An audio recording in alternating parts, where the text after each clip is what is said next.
Hi everyone, कैसे हैं आप सब। तो पिछली क्लास में हमने पढ़ लिया था। क्या क्या पढ़ा था भाई, मैं तो भूल गया। तो पिछली क्लास में हमने पढ़ा था टेबल पैडिंग के बारे में और स्पेसिंग के बारे में। ठीक है, एक ओवरव्यू लिया था कि टेबल पैडिंग होती क्या है और स्पेसिंग होती क्या है। तो टेबल पैडिंग की बात करी थी, तो उसके अंदर हमने क्या देखा था कि पैडिंग आखिर हम किसे कहते हैं। जब हम क्या करते हैं, कोई भी दो सेल्स हैं, ठीक है, कोई भी सेल्स होंगे हमारे, उन सेल्स के अंदर जो भी हम कंटेंट लिखेंगे, टेक्स्ट लिखेंगे, तो उनके बीच की दूरी, उसको हमने क्या कहा था, पैडिंग कहा था। और एक बात ये भी कि इम्पोर्टेंट, सबसे ज़्यादा इम्पोर्टेंट पॉइंट ये ही है एग्ज़ाम पॉइंट ऑफ व्यू के हिसाब से।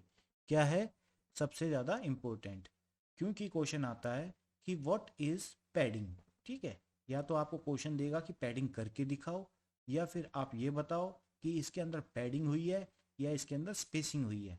तो बड़ी ध्यान से देखना है, पैडिंग जो होती है वो हमारी सेल्स के बीच में जो टेक्स्ट होता है, टेक्स्ट और सेल के बीच की स्पेस को मैनेज करना हमारा पैडिंग कहलाता है।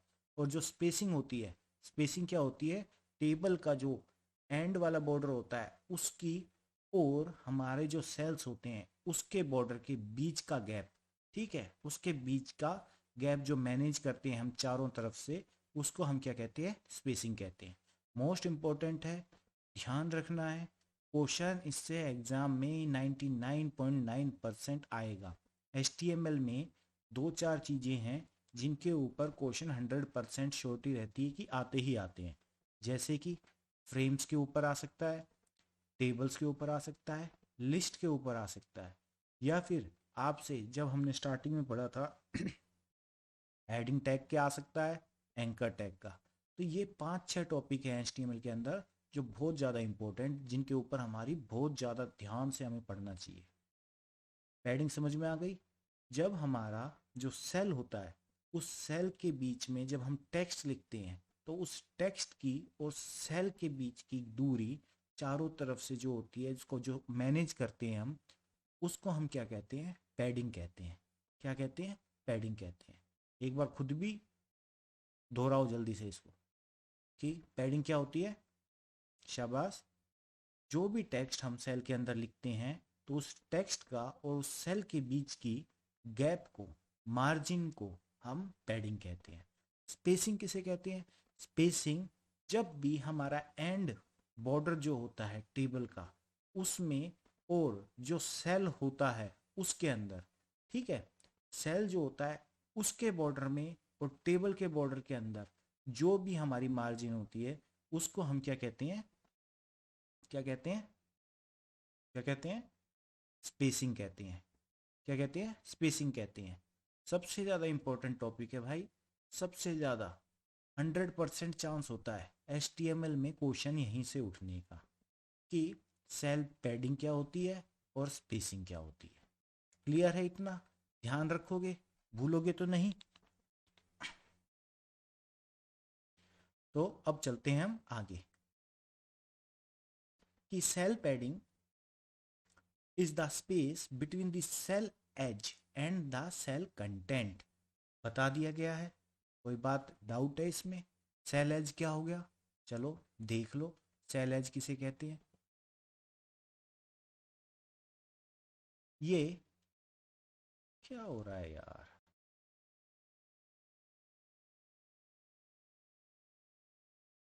ये मैंने एक अपना सेल बना दिया है, ठीक है। हाँ, ऐसा टूटा फूटा सेल बनाया है, टेंशन वाली बात नहीं है। इस सेल के अंदर मुझे एक एज लिखनी है, ठीक है, मैंने एज लिख दी। अब यहाँ से, यहाँ से, यहाँ से और यहाँ से, ठीक है, ये एजेस हो गई हमारी, ठीक है। इनसे दूरी, इनसे दूरी हमारी क्या कहलाती है, पैडिंग कहलाती है, ठीक है। जो डेटा हम टेबल के अंदर डालते हैं और जिस सेल के अंदर वो डेटा जाएगा, तो उस सेल और सेल के कंटेंट के बीच की दूरी क्या होगी, पैडिंग होगी। बाय डिफॉल्ट इसको सेट करते हैं हम 0 पे, ठीक है। बाय डिफॉल्ट इसकी सेटिंग क्या होती है, 0। To add padding on the table cells हमें CSS का यूज करना पड़ता है, और CSS के अंदर क्या यूज करते हैं, पैडिंग प्रॉपर्टीज। तो टेबल हेडर और टेबल डेटा, इनके अंदर ही हमारा डेटा रहता है। टेबल हेडर और टेबल डेटा, इसके अंदर होता है हमारा डेटा, टेबल हेडर और टेबल डेटा, इसके बीच में हमारा कंटेंट डलता है। तो हमने लिया टेबल हेडर और टेबल डेटा, ठीक है, करली ब्रेसिस ओपन की, पैडिंग लिखा और पैडिंग कर दी हमने 15 पिक्सल्स की। क्लियर है? आगे चले,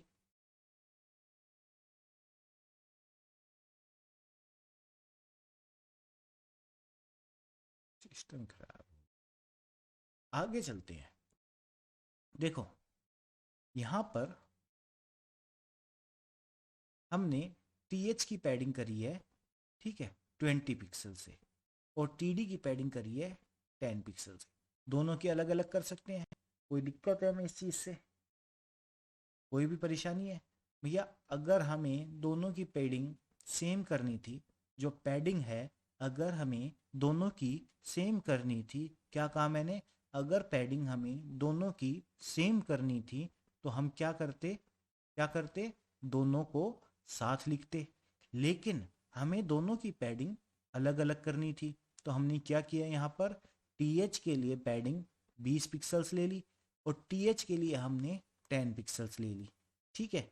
आगे चले, हमने अपना कंटेंट लिख दिया, कंटेंट लिख दिया, ये कंटेंट आ गया हमारा, ठीक है। ये हमारे को बता रहा है कि H2 के अंदर हमने लिख दिया कि यहाँ पे सेल पैडिंग हो रही है। पहले के लिए हमने सेल पैडिंग कितनी ली थी, बोलो, बोलो भाई, बिना बोले काम नहीं चलेगा, क्योंकि ये टॉपिक इम्पोर्टेंट है। जो इम्पोर्टेंट है उसमें तो बोलना पड़ेगा। पहला सेल 20 की बात करी, इसका साइज कुछ दिखाई दे रहा है, दिखाई दे रहा है, दिखाई दे रहा है, नहीं दिखाई दे रहा? इसके अंदर, इसके अंदर क्या दिखाई दे रहा है, ये देखो, ये, ठीक है। ये जो स्पेसिंग है ये हमारी क्या है, यहाँ पर 10 पिक्सल्स की है, यहाँ पर 10 की है, यहाँ पर 10 की है। कोई डाउट? यहाँ पर ये डिफरेंस क्यों आ रहा है, कुछ समझ में आ रहा है? क्योंकि जो हेडर होता है वो तो सेंट्रल लाइन होता है ना हमारा, ठीक है। ये इस वजह से यहाँ पर हमें ये डिफरेंस देखने को नहीं मिला। लेकिन जो ये वाली है, ये हमारी क्या है, पैडिंग हो गई सेल की। क्लियर है? अब बात करें पैडिंग की, कि to add padding only above the content use the padding top. System भी ना रूल्स ले रहा है भाई। पैडिंग टॉप करना पड़ेगा प्रॉपर्टी को यूज, अगर नीचे से करनी है तो पैडिंग बॉटम करना है, पैडिंग लेफ्ट, पैडिंग राइट, ठीक है। इतनी बात क्लियर है? अब इसके अंदर देख लो, सारी पैडिंग दिखाई देंगी आपको। टेबल है लिया, टेबल डेटा लिया, दोनों के अंदर हमें बराबर की पैडिंग करनी है। 10 पिक्सल्स, 10 पिक्सल्स, ठीक है, किसके अंदर करी है, टॉप से करी है। कोडिंग बॉटम से कितनी करी है हमने, 20 पिक्सल्स करी है। लेफ्ट से 40, राइट से 60, सबके लिए अलग अलग कर दी एक ही जगह पर, ठीक है। अब ये हमारा देखो किसके अंदर दिखाई दिया। अगर हमने बात करी थी कि यहाँ पर टॉप से करी, ठीक है, लेफ्ट से करी, राइट से करी और बॉटम से करी, हर किसी में अलग अलग चेंज है। वैल्यू देखें एक बार,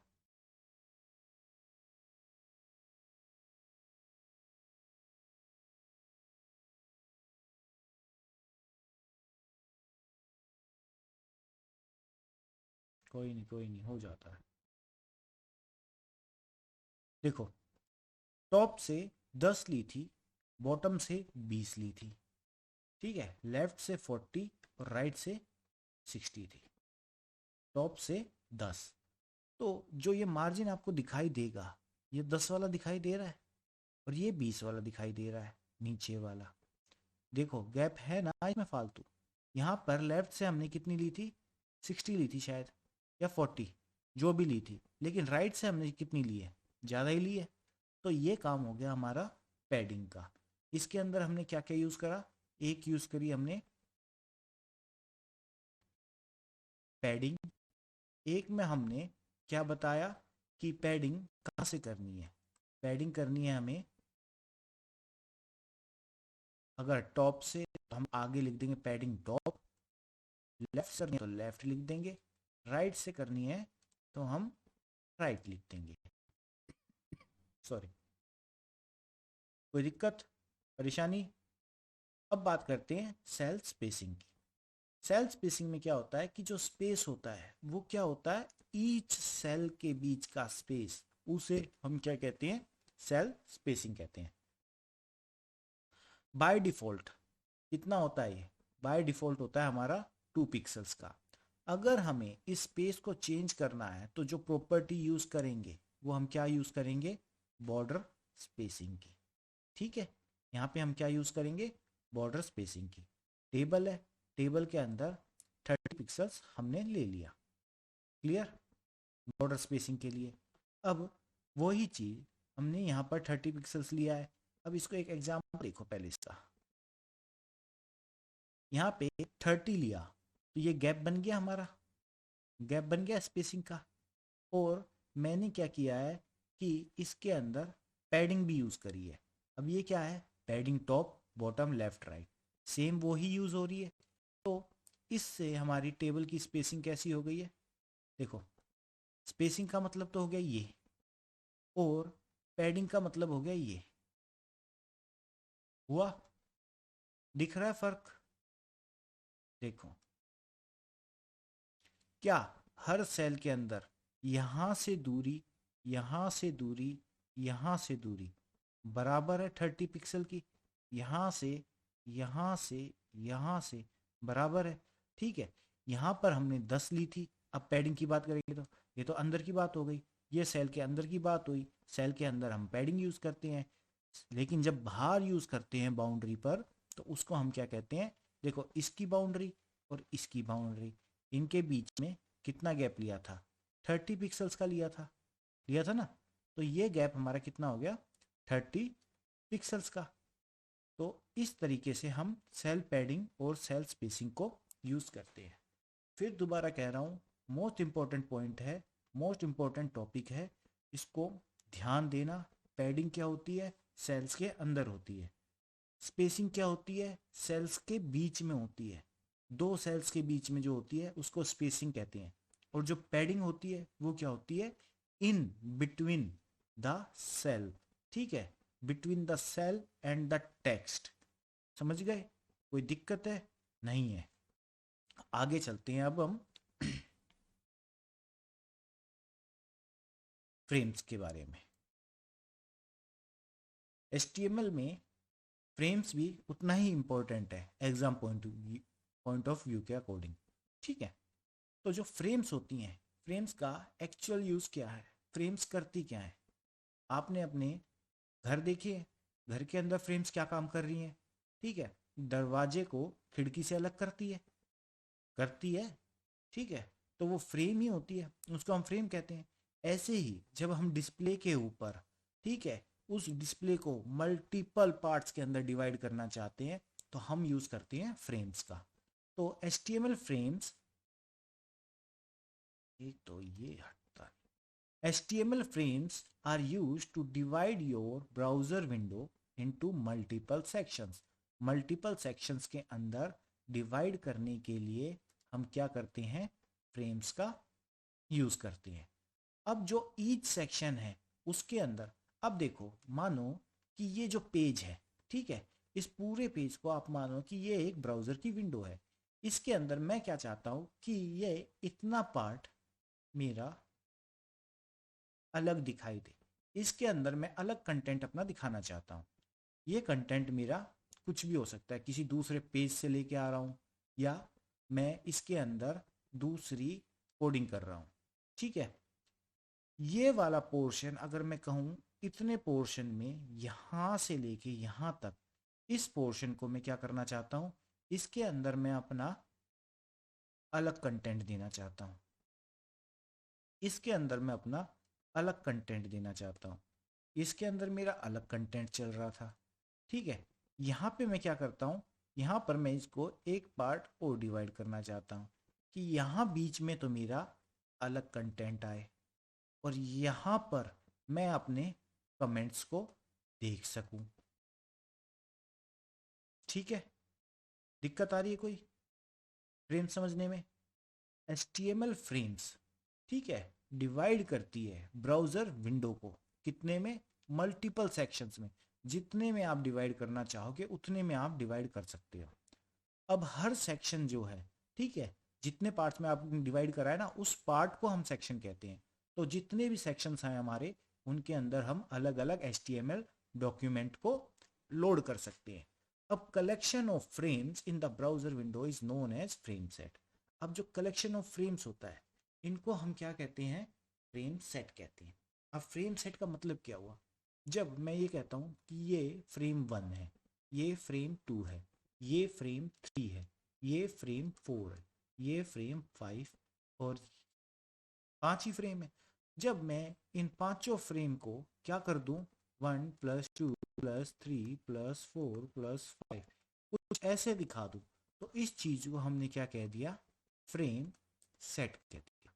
क्योंकि फ्रेम सेट हमारा वो रूट टैग है, ध्यान देना, फ्रेम सेट हमारा वो रूट टैग है जिसके अंदर क्या करेंगे हम, जिसके अंदर हम अपने ब्राउजर के पेज को डिवाइड करते हैं। क्लियर? तो इस पेज की तो हमने वाट लगा दी है। अब चलते हैं आगे। तो the window is divided into frames in a similar way the tables are organized into rows and columns. जैसे हम टेबल्स को रोज एंड कॉलम्स के अंदर ऑर्गेनाइज करते हैं, वैसे ही हमारी जो फ्रेम्स होती हैं वो हमारे पेज को करती हैं। अब अगर देखा जाए तो जो HTML5 है, HTML5 जो है, या फिर इससे ऊपर के जितने भी वर्जन हैं, उनके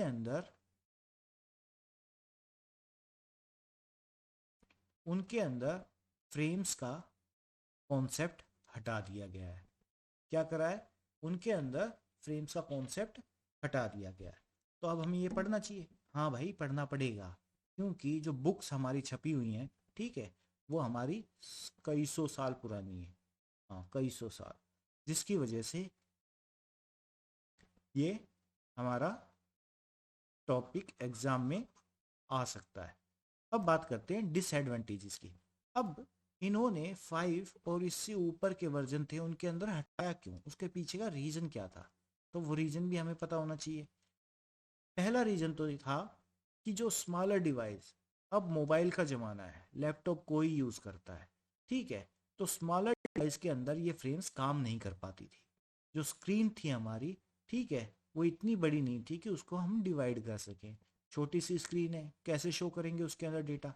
अब मानो मैंने यहाँ पर इतनी मल्टीपल ऐसे फ्रेम्स में इसको डिवाइड कर दिया है, ठीक है, तो ये बन गया 1 2 3 4। अब लैपटॉप की स्क्रीन तो बड़ी होगी, उसके अंदर तो इजीली दिखाई दे जाएगा, लेकिन फ़ोन की स्क्रीन इस लैपटॉप के मुकाबले छोटी होगी। तो उस फ़ोन के अंदर क्या होगा कि ये स्क्रीन की साइज़ इतनी हुई, तो इसके अंदर कंटेंट दिखाई कितना देगा मेरे भाई, जब दिखाई नहीं देगा तो इस फ्रेम का यूज़ क्या हुआ, ठीक है। तो इस वजह से हमने क्या करा कि फ्रेम्स को हटा दिया। सेकंड रीज़न क्या कहते हैं कि जो पेज होते थे, ठीक है, वो हर किसी के ऊपर अलग अलग तरीके से डिस्प्ले करते थे। अब किसी स्क्रीन का साइज़ का रिजोल्यूशन कुछ हो सकता है, किसी का कुछ हो सकता है, और डिपेंड करता है फ़ोन के ऊपर, फ़ोन की साइज़ के ऊपर। तो इसी वजह से स्क्रीन रिजोल्यूशन की वजह से हमारे जो पेज थे वो अलग अलग तरीके से दिखाई देते थे। ब्राउज़र का बैक बटन भी काम नहीं करता था, और फ्यू ब्राउजर्स उसको सपोर्ट भी नहीं करते थे। ठीक है, कुछ ब्राउजर्स उसको फ्रेम को सपोर्ट भी नहीं करते थे। लेकिन अब हमें पढ़ना है कि फ्रेम्स आखिर हम बनाते कैसे हैं। तो फ्रेम्स को क्रिएट करने के लिए सबसे पहले हमारे पास जो टैग आता है वो टैग है हमारा फ्रेम सेट। क्या है? फ्रेम सेट, जो हम यूज करते हैं बॉडी की जगह पे इंस्टेड ऑफ बॉडी टैग। अब जो फ्रेम सेट है वो डिफाइन क्या करता है? ये डिफाइन करता है कि how to divide the window into frames, कि जो विंडो है हमारी उसको कैसे डिवाइड करना है फ्रेम्स के अंदर। तो रो एट्रीब्यूट ऑफ फ्रेम सेट, ठीक है, ये डिफाइन करता है हॉरिजॉन्टल फ्रेम्स को, और कॉल्स एट्रीब्यूट डिफाइंस वर्टिकल। अब कॉल्स का मतलब हो गया ऐसे, और रोज का मतलब हो गया ऐसे। अब ऐसे डिवाइड करनी है स्क्रीन को, ठीक है, ऐसी लेटी हुई डिवाइड करनी है या खड़ी हुई डिवाइड करनी है। तो इस चीज को हमने किस में देख लिया, किससे डिवाइड कर दिया? रोज एट्रीब्यूट से और कॉल एट्रीब्यूट से। अब रोज की बात करेंगे तो रोज की बात करने से पहले एक लाइन लिखी है। ये लाइन क्या कहती है कि ईच फ्रेम, अब each frame is indicated by frame tag, जो हर फ्रेम होगी। अब भैया घर के अंदर होता क्या है कि देखो, आपके दादाजी, ठीक है, फिर आपके पिताजी हैं। अब दादाजी की ऑर्डर है कि आप सेपरेट सेपरेट रहोगे, तो आपके पिताजी, आपके चाचा जी, ठीक है, और आपके ताऊ जी, ये सब अलग अलग रहने लगे। यानी कि इनने अपनी रसोई अलग करी, इन्होंने अपनी रसोई अलग कर दी, इनने भी अपनी रसोई अलग कर दी।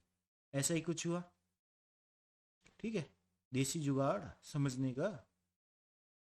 तो जो पिताजी, आपके चाचा जी और ताऊ जी हैं, ये तो हो गई हमारी फ्रेम्स, और ये जो दादाजी हैं ये हमारे हो गए यहाँ पर फ्रेम सेट। इतनी बात क्लियर है? तो अब पढ़ते हैं रो एट्रीब्यूट के बारे में। इसके बारे में, रो एट्रीब्यूट के बारे में। सबसे पहले हमने देखा, ठीक है, ये भी देख लिया, इसकी भी कोई ज़रूरत नहीं है, सब पता है, सब पता है, सब आता है, हमें सब आता है। आगे चले, हमने कहा फ्रेम सेट, ठीक है। अब फ्रेम सेट लिखने का मतलब क्या हुआ कि अब डिवाइड करने का काम शुरू हो गया। अब ये फ्रेम सेट बता रहा है कि अब ये फ्रेम सेट पूछता है कि भाई मैं डिवाइड तुम्हें कैसे करूं। तो आपने कहा कि मुझे तो तू रोज के अंदर डिवाइड कर दे, लिटा के डिवाइड कर दे। तो आपने क्या करा, यहाँ पे लिखा रोज और उसके अंदर वैल्यू डाल दी। अब आपने मांगा 3 हिस्से, ठीक है, एक स्क्रीन से 3 हिस्से मांगे हैं, कि एक हिस्सा जो 10% हो, दूसरा हिस्सा जो 80% हो, और तीसरा हिस्सा वो भी 10%। यानी कि आपकी डिमांड कुछ ऐसी थी कि जो पहला हिस्सा हो फ्रेम का वो ये 10% हो, ऊपर से लेके नीचे तक, ये हमारा 10% हो गया। और आपने दूसरा हिस्सा जो मांगा, ठीक है, वो मांगा ये वाला, एक सेकंड, ये वाला जो कि 80% हो। और तीसरा हिस्सा आपने क्या कहा कि ये वाला भी मेरा 10% हो। तो आपने इनको मांगा, तो ये क्या थी? एक रो, ये भी रो थी, और ये भी रो थी। जब आपको रो में डिवाइड करना था तो आपने यहाँ पे रोज लिख दिया, ठीक है। अब उस रोज के अंदर आपने कितने हिस्से मांगे हैं? 3 हिस्से मांगे हैं। तो उन 3 हिस्सों के लिए हमारे पास 3 फ्रेम्स होंगी। तो पहली फ्रेम नाम रख दिया आपने इसका टॉप, दूसरी फ्रेम आपने नाम रख दिया मेन। भाई ज्यादा बड़ी है, इसके अंदर मेन मेन काम करोगे, आप बड़े आदमी हो। तीसरी फ्रेम ली जिसके अंदर आपने नेम रख दिया बॉटम। अब इसके अंदर आप दिखाना चाहते थे कि मेरे घर का एड्रेस क्या है, contact us, address, office address, जो भी है वो चीज। तो ये तो छोटा मोटा काम था, इसके लिए आपने इसको नीचे रख दिया, ठीक है। फिर उसके बाद आपने सोर्स दिया कि इस पार्टीशन के अंदर, ठीक है, इस फ्रेम के अंदर मेरा जो कंटेंट है वो ये चाहिए, ठीक है, इसके अंदर मेरा ये कंटेंट आना चाहिए। यानी कि इस सोर्स के अंदर मेरा जो ये पेज है ये वाला डॉट एच ये वाला आना चाहिए। अब ये एच पेज कहाँ है? ये आपके डेस्कटॉप के ऊपर सेव है। उस डेस्कटॉप पे आपने पहले से एक प्रिपेयर कर रखा किया होगा पेज, उस पेज को आप यहाँ पर शो करना चाहते हैं। दूसरा पेज ये भी आपने पहले से प्रिपेयर कर लिया, ये हमारा पेज 1 है, ये हमारा पेज 2 है और ये हमारा पेज 3 है। पहले पेज को आपने चाहा कि टॉप पे दिखाऊं, पेज 2 जो है जिसके अंदर आपका मेन कंटेंट था उसको आपने दिखाना चाहा कहाँ पर? इस बीच वाली बॉडी पोर्शन में। और तीसरे वाले को आपने दिखाना चाहा किसके अंदर? इसके अंदर, थर्ड के अंदर। इतनी बात क्लियर है? और फिर उसके बाद आपने कहा कि अगर ये ब्राउजर सपोर्ट नहीं करता, ठीक है, अगर ये ब्राउजर मेरी इन फ्रेम सेट को, इस फ्रेम सेट टैग को सपोर्ट नहीं करता है और ये फ्रेम्स के अंदर डिवाइड नहीं करता है, तो मुझे एक मैसेज भी डिस्प्ले करना है। वो मैसेज डिस्प्ले करोगे कैसे? उसके लिए भी आपके पास एक टैग है नो फ्रेम्स का, उसके अंदर आपने लिखना है बॉडी, और बॉडी के अंदर आपने क्या करना है? मैसेज डाल देना है कि your browser does not support frames. Body को क्लोज किया, नो फ्रेम्स को क्लोज किया, फिर उसके बाद अपने मेन फ्रेम सेट को क्लोज किया, फिर HTML को क्लोज किया और किस्सा खत्म हो गया। क्या समझ में आया? सही सही बताना, समझ में आया? दोबारा चाहिए? दोबारा बताना है, समझ जाओगे। अगर नहीं समझ में आया है तो पीछे जाकर रिवाइंड करके दोबारा से देख सकते हो। सॉरी। अब बात करते हैं कॉल्स की। देखो, अब तक आप स्क्रीन को डिवाइड करना चाह रहे थे किसके अंदर? रोज के अंदर। लेकिन अब आपके दिमाग में आया कि नहीं, मुझे स्क्रीन को डिवाइड करना है कैसे? कुछ ऐसे और ऐसे, ठीक है। अब ये आपकी पूरी स्क्रीन है, ये आपकी पूरी स्क्रीन है। इस स्क्रीन को आप क्या करना चाहते हो? कुछ ऐसे ऐसे डिवाइड करना चाहते हो।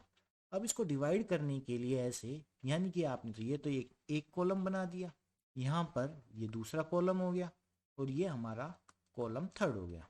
ये कॉलम 1 हो गया, ये कॉलम 2 हो गया और ये कॉलम थर्ड हो गया। अब इसके अंदर आपने क्या करा? वही काम कि फ्रेम सेट लिया, कॉल्स डाला, कितने कितने परसेंट में डिवाइड करना है वो लिख दिया, ठीक है। और उसके बाद वही चीज़ें सारी की जो हमने रोज के अंदर की थी। क्लियर है? अब इतनी बात क्लियर हो गई। अब बात करते हैं फ्रेम सेट एट्रीब्यूट का।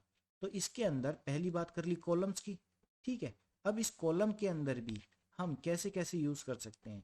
या तो हम परसेंटेज के अंदर वैल्यू दे सकते हैं, या फिर हम सिंपल वैल्यू दे सकते हैं 100, 500, 100, ठीक है। या फिर देखो यहाँ पर परसेंटेज के अंदर ब्राउजर विंडो दे दी, या फिर हम वाइल्ड कार्ड यूज करते हैं।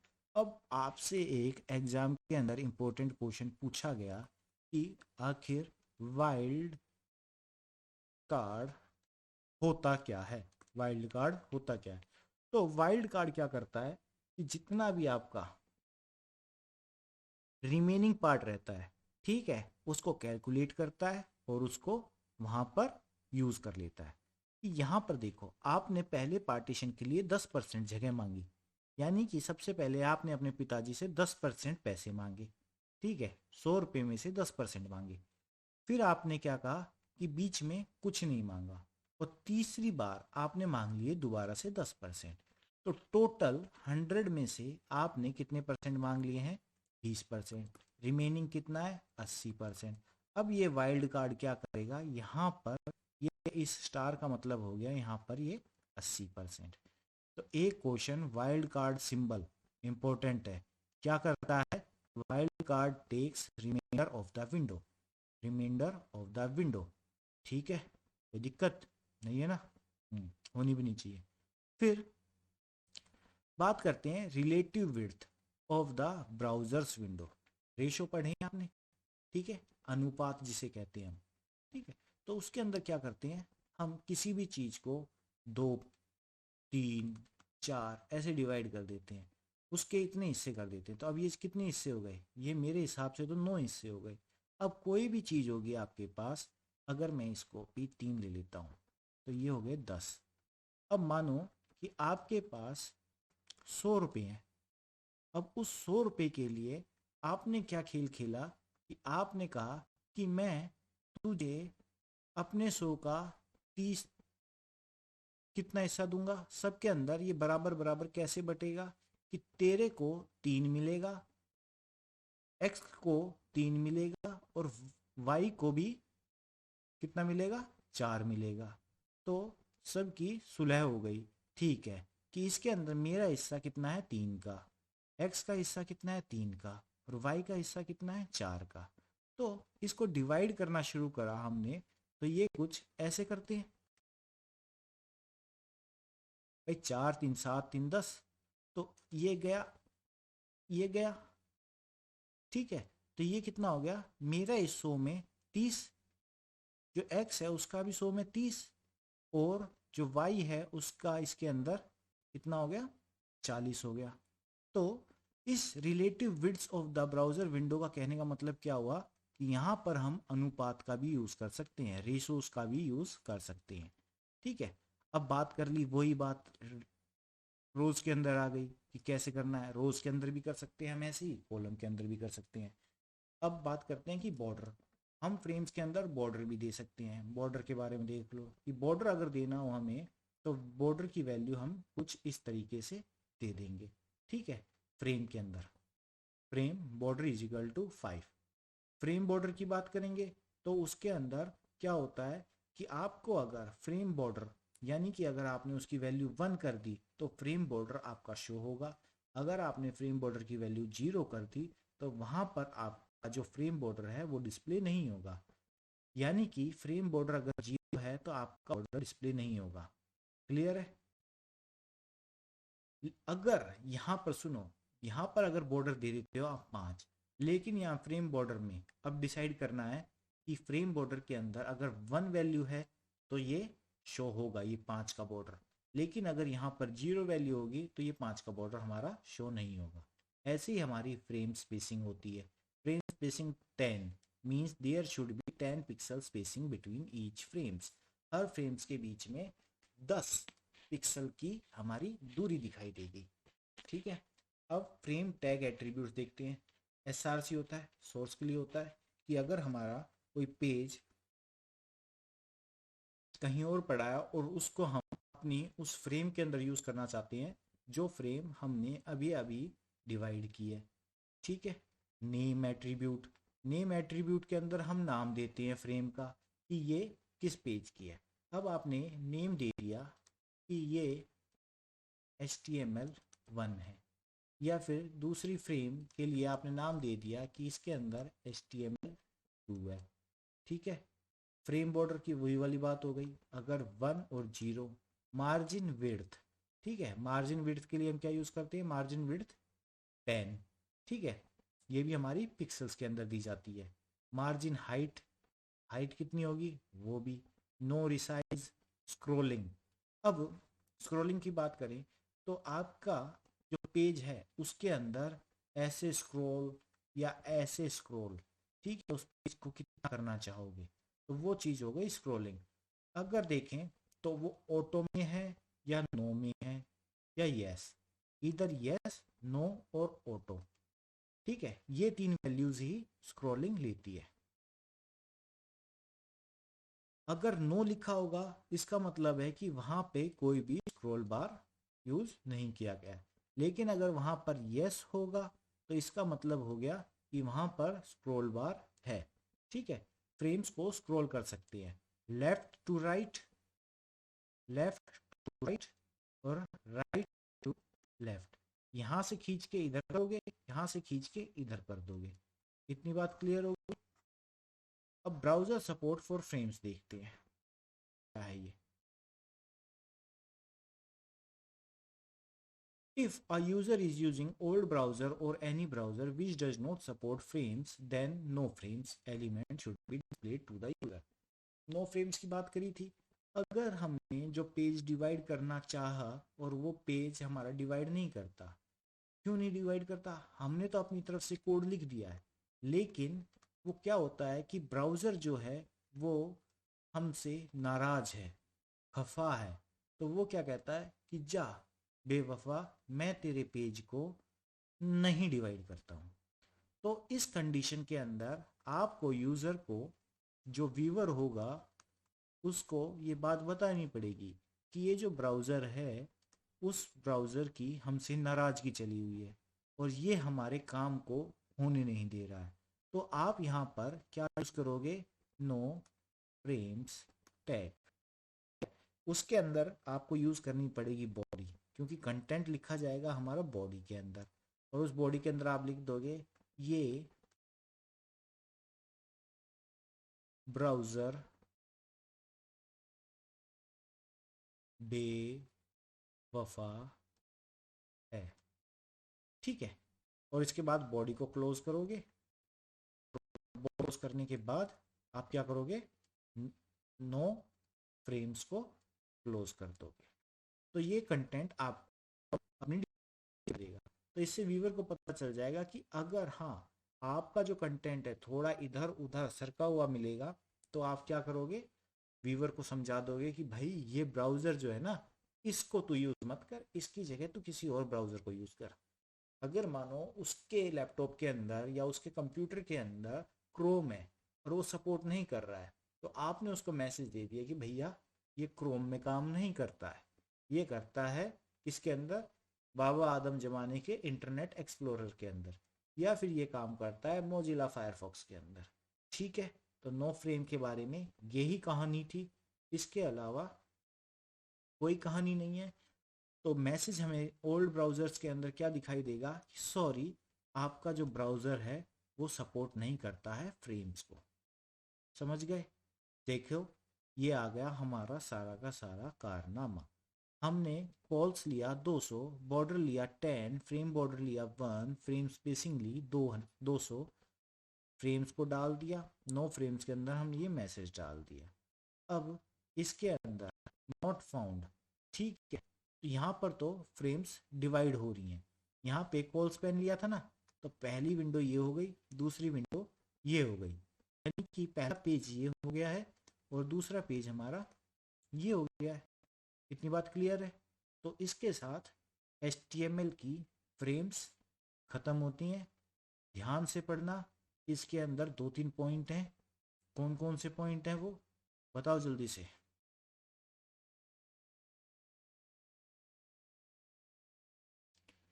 फ्रेम्स के अंदर सबसे पहले उसको डिवाइड क्यों करते हैं? डिवाइड करने के लिए हमारे पास एक वाइल्ड कार्ड होता है, इसको हम कुछ इस तरीके से दिखाते हैं। ठीक है, तो ये हमारा टॉपिक फ्रेम्स का ख़त्म हो चुका है। ध्यान से पढ़ें, अच्छे से पढ़ें और मेहनत करें, रिवाइज करें। इतनी मेहनत मैंने की है, उतनी ही मेहनत आपको करनी है। ठीक है, तब तक के लिए take care, bye, good night, कल मिलते हैं।